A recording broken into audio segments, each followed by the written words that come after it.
अस्सलाम वालेकुम नाज़रीन, मैं इस वक्त तुर्क एम्बेसी के अंदर मौजूद हूँ और इस वक्त तुर्क दोस्त अहमद हाकान के साथ हम तुर्क एम्बेसडर पाकिस्तान के अंदर नए आए हैं, महमद बचाची साहब। हम उनका इंटरव्यू करना चाहेंगे। तो सबसे पहले तो हम उन्हें पाकिस्तान के अंदर खुशामदीद कहते हैं और कुछ सवालात इनकी नज़र करेंगे। तो मैं उर्दू में क्वेश्चन करूंगा और ये तुर्किश में जवाब देंगे और सब टाइटल के ज़रिए से आप ये इंटरव्यू देख सकेंगे। सबसे पहले तो मिस्टर एम्बेसडर, मैं आपको वेलकम करता हूँ पाकिस्तान के अंदर। इस वक्त तुर्की और पाकिस्तान 75वीं अपनी सालगिरह जो है वो ताल्लुक़ की मना रहे हैं। तुर्की और पाकिस्तान के जो दिफाई ताल्लुक़ात हैं वो बहुत मज़बूत हैं और तुर्क दिफाई सनत जो है उसने एक इनकलाबी तरक्की जो है वो की है। इसके अलावा पाकिस्तान और तुर्की किन şubों के अंदर ताउन बढ़ रहा है?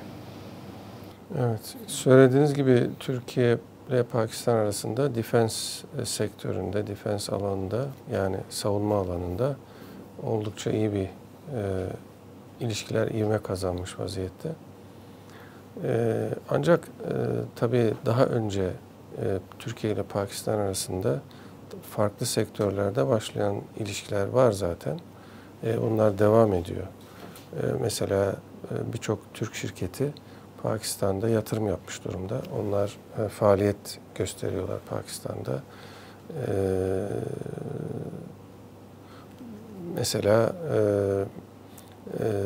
makine alanında, ayrıca mesela kağıt sektöründe, ayrıca mesela inşaat sektöründe birçok şirket Pakistan'da iş yapmış, yatırım yapmış vaziyette.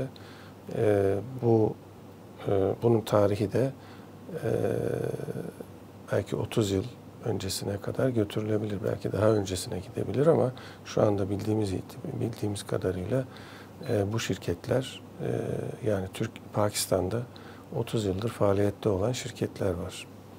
Dolayısıyla sadece savunma sektörü değil ama aynı zamanda birçok sektörde Türkiye-Pakistan ilişkileri aslında kurulmuş vaziyette, aslında uzun yıllara dayanan bir ilişki söz konusu ve bu devam ediyor. Bunun artarak devam etmesi bizim umudumuz. Bunun için gerekli çabayı gösterme içerisindeyiz. Diğer taraftan mesela eğitim alanında Türkiye-Pakistan ilişkileri gelişmesi gerekiyor. Bu son yıllarda bu da ivme kazanmış vaziyette, bu da artıyor. Bu alanda da ilişkilerimiz gelişiyor. Çok sayıda Pakistanlı öğrenci var Türkiye'de öğrenim gören çok çeşitli alanlarda. Aynı şekilde Pakistan'da da sayısı belki daha az olmakla birlikte okuyan Türk öğrenciler var. Tabii bunların sayısını da artırmamız gerekiyor. Bu konuda ilişkilerimizi daha genişletmeli, derinleştirmemiz hedeflerimiz arasında. Kültürel anlamda tabii bağlarımız var. Bunları tekrar hatırlamak, toplumlarımıza hatırlatmak, bağlarımızı tekrar tazelemek yine bizim hedeflerimiz arasında. Bunun gibi ilişkiler devam ediyor. Pakistan toplumuyla Türk toplumu arasında zaten tarihsel bir duygu bağı da söz konusu, kültür bağı söz konusu. Bunları geliştirmek bizim hedeflerimiz içerisinde. Burada belki şunu eklemem gerekir. Türkiye ile Pakistan arasında köklü bir ilişki, köklü bir bağ olmakla birlikte Türkiye'nin de Pakistan'ın da yüksek bir potansiyeli olmakla birlikte aslında bu potansiyel şu ana kadar da hayata geçirilmemiş olduğunu görüyoruz. Türkiye ile Pakistan arasındaki ticaret hacmi 1 milyar 250 bin dolar seviyelerinde kalmış durumda geçen yıl itibariyle. Tabii hedef iki hükümetin de, iki ülkenin de hedefi bunu en kısa zamanda 5 milyara çıkartmak. 5 milyar dolar gibi bir düzeye çıkartmak. Bu tabii bu hedefe ulaştığımızda ilişkilerimiz çok daha farklı bir boyuta ulaşmış olacak. आपका academic career के बारे में कुछ बताया? Ben tabii Türk diplomatik çevresine, Türk diplomasisine uzun süren bir akademik hayattan sonra katıldım. Ankara Üniversitesi'nde bütün akademik kariyerimi Ankara Üniversitesi İlahiyat Fakültesi'nde tamamladım. Orada da 25 yıl hizmet ettim. Öğretim üyesi olarak, profesör olarak. Bütün akademik hayatım orada geçti. Doktoram, doçentliğim ve profesörlüğüm. Daha sonra Türk bürokrasisine bir şekilde katıldım.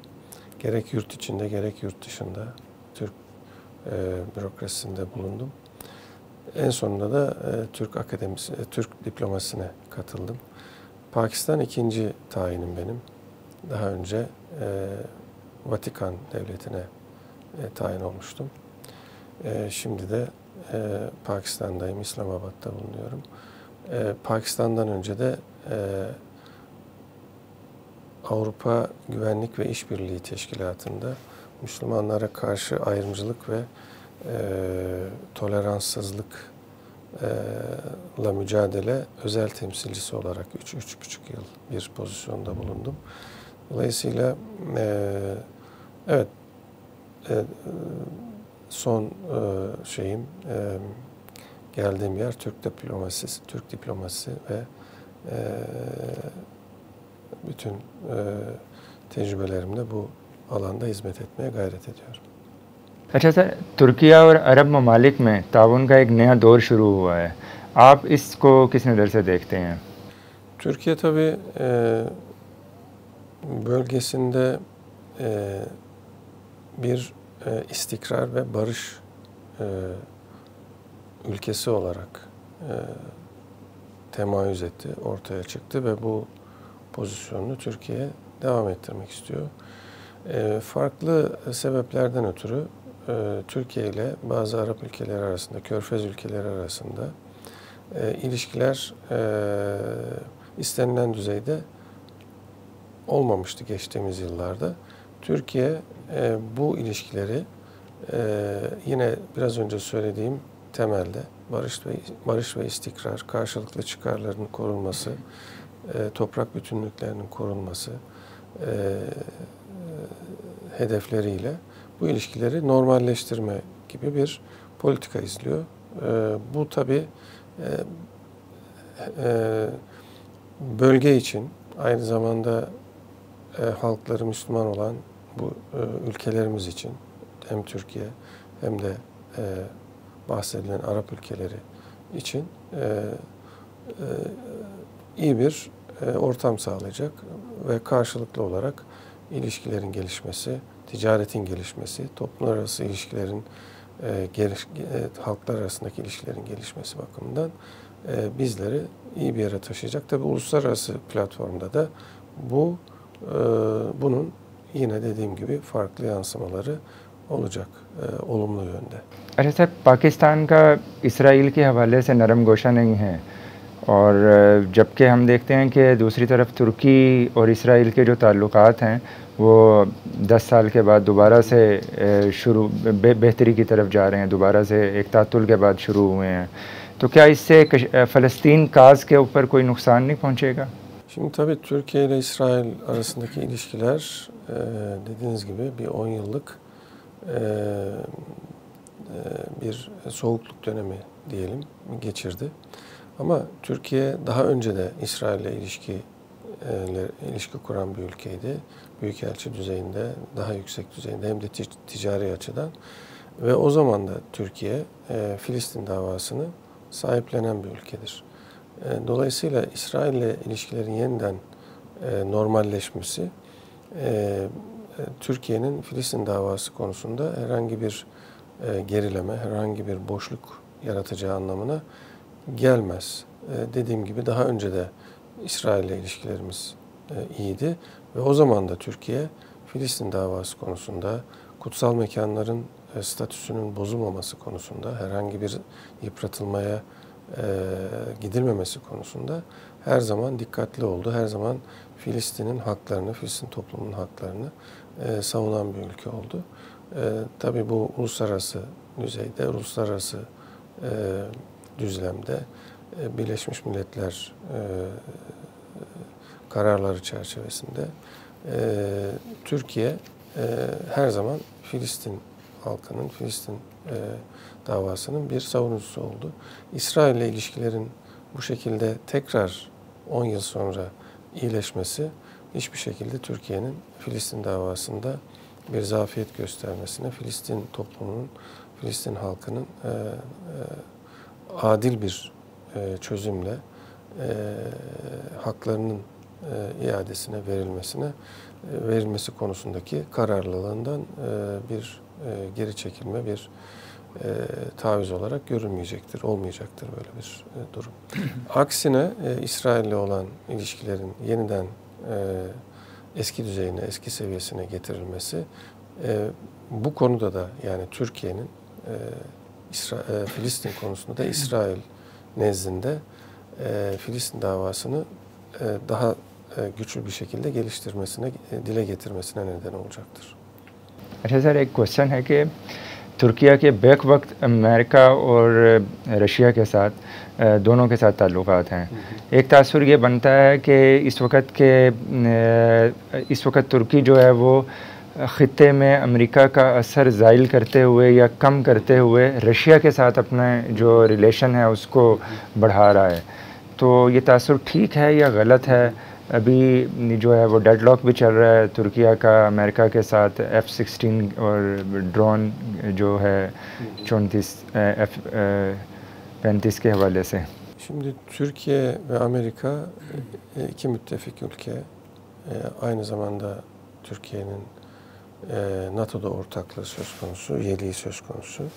Dolayısıyla hani Türkiye ile Amerika arasında iyi gitmeyen, belli konularda iyi gitmeyen ilişkiler var. Ancak Türkiye her zaman, yani Türkiye ile Amerika her zaman iki müttefik esasında bölgede. Ama bu müttefiklik, Türkiye meseleye şöyle bakıyor, bu müttefiklik bir bölge ülkesi olarak Rusya ile de ilişkilerin kesilmesi ya da bozulması anlamına gelmiyor. Türkiye'nin Rusya ile anlaşabildiği konular var, anlaşamadığı konular var. Türkiye bu çerçevede Rusya ile de ilişkilerini devam ettiriyor. Kesmek istemiyor ve bunun tabii faydalarını biz son Ukrayna-Rusya savaşı çıktıktan sonra Rusya Ukrayna'ya yönelik olarak bir işgal hareketi başlattıktan sonra biz yine Rusya ile ilişkilerimizi devam ettirdik. Ukrayna ile ilişkilerimizi devam ettirdik. Amerika ile ilişkilerimizi devam ettirdik ve son olarak şunu gördük ki hem barışa giden yolda Türkiye'nin önemli adımlar attığını görüyoruz. Aynı zamanda bu tahıl koridoru anlaşmasıyla dünyanın ihtiyaç duyduğu savaş sırasında tahılın bölgeden çıkarılması Türkiye vasıtasıyla ve ihtiyaç duyulan bölgelere aktarılması dünyaya büyük bir rahatlık kazandırmıştır. Türkiye'nin bu politikasının bu anlamda faydasını da dünya gördü çok açık bir şekilde ve hem Amerika hem Avrupa ülkeleri, Avrupa Birliği ülkeleri Türkiye'nin bu adımını son derece olumlu karşıladılar. Tabii ki burada Afrika'da bundan yararlandı. Dediğim gibi dünyanın farklı ihtiyaç duyan, bu tahıla ihtiyaç duyan ülkeleri de her zaman toplumları da halkları da bundan yararlandı. Dolayısıyla Türkiye böyle bir politika gidiyor. Savaş çıktığı zaman Cumhurbaşkanımız bir taraf tutmayacağımızı ve Rusya ile de ilişkilerimizi sürdüreceğimizi bütün dünyaya ilan ettik ki bunun faydalarını da dünya bizzat fiilen görmüş durumda, görmeye de devam edecek. Dediğim gibi Türkiye'nin Amerika'yla anlaşamadığı konular var. Mesela Suriye'de Suriye'nin toprak bütünlüğünün korunmasını Türkiye her zaman çok açıklıkla ifade etti. Her zaman da bunu savunuyor. Fakat Suriye'nin parçalanması, Suriye'de Türkiye'ye sınırdaş bir terör devletinin kurulması, bu konularda PKK, PYD gibi bir terör örgütünün desteklenmesi konularında tabii ki Türkiye Amerika Birleşik Devletleri ile aynı yerde durmuyor. Ama Türkiye bu böyledir diye Amerika Birleşik Devletleri ile de ilişkilerini kesmiş değil. Mesela bu işte F-35 konusunda katsa yaptırımları dolayısıyla Türkiye F-35'in projenin dışında bırakıldı. Ancak Türkiye F-16'ların modernizasyonu konusunda Amerika ile olumlu giden bir ilişki içerisinde. Çünkü Amerika şunu görüyor, Amerika Birleşik Devletleri, Türkiye'nin bu konudaki bir zafiyeti NATO'nun aynı zamanda bölgedeki zafiyeti anlamına gelecektir. Dolayısıyla bu konuda Türkiye ile Amerikan ilişkileri olumlu bir çizgide ilerleyecek diye düşünüyoruz. Dolayısıyla Türkiye kendi çıkarları doğrultusunda kendi dediğim gibi hedeflerini her blok ülkeyle de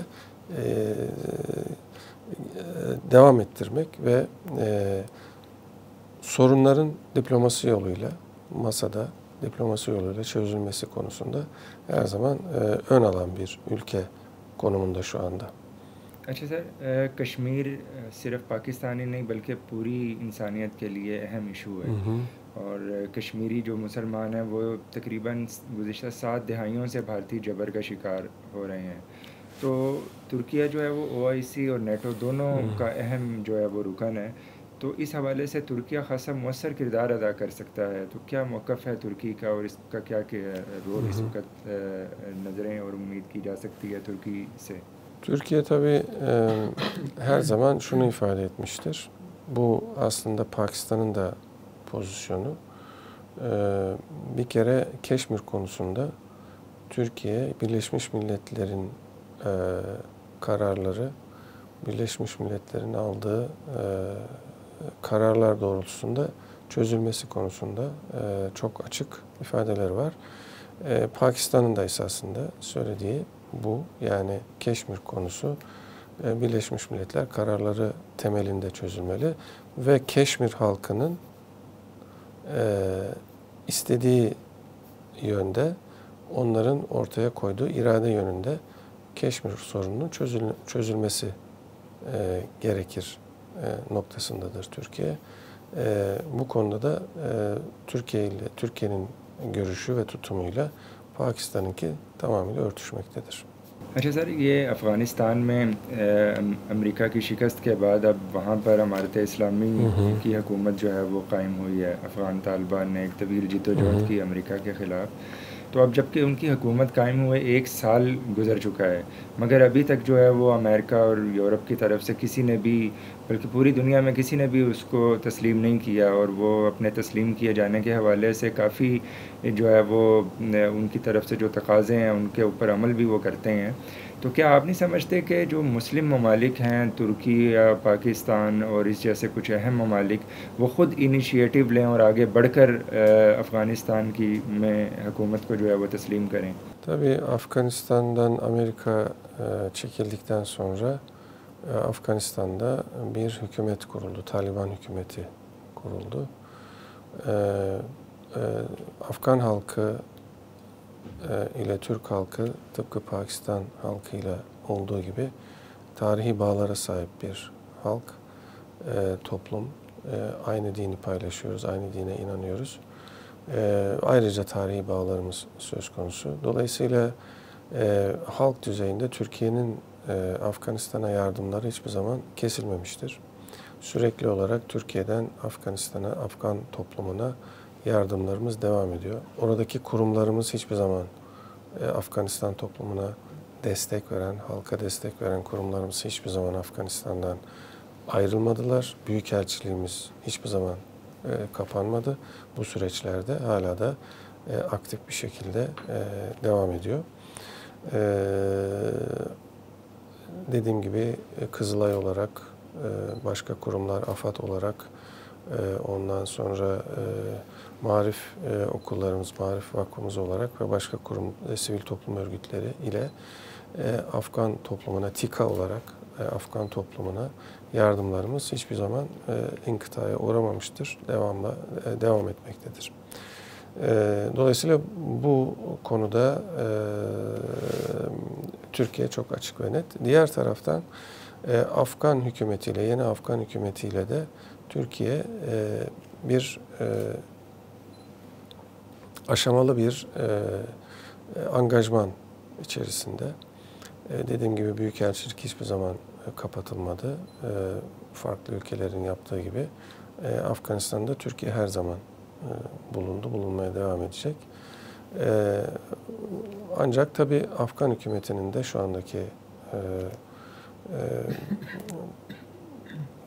hükümetinin de daha kapsayıcı olması konusunda, muhalefeti de dikkate alması konusunda Türkiye'nin telkinleri var. Çünkü henüz bütün Afgan toplumunu içeren bir hükümet kurulmamış vaziyette Afganistan'da.